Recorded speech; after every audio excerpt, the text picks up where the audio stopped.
আপনি কি জানেন ছোট্ট এই খেজুরের ভেতর লুকিয়ে আছে অসাধারণ স্বাস্থ্য উপকারিতা?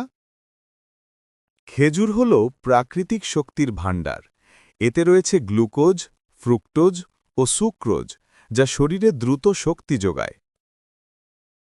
এতে থাকা ফাইবার হজমে সাহায্য করে, কোষ্ঠকাঠিন্য দূর করে এবং অন্ত্রকে সুস্থ রাখে। পটাশিয়াম ও ম্যাগনেসিয়াম হৃদযন্ত্রকে সুস্থ রাখে, রক্তচাপ নিয়ন্ত্রণে সহায়তা করে। খেজুরে আছে প্রচুর অ্যান্টিঅক্সিডেন্ট, যা শরীরকে বিভিন্ন রোগ থেকে সুরক্ষা দেয়। তাহলে আর দেরি কেন? প্রতিদিনের খাদ্য তালিকায় রাখুন খেজুর। স্বাস্থ্য থাকুক সুন্দর, জীবন হোক প্রাণবন্ত। Like, comment, share, subscribe. Thanks for watching.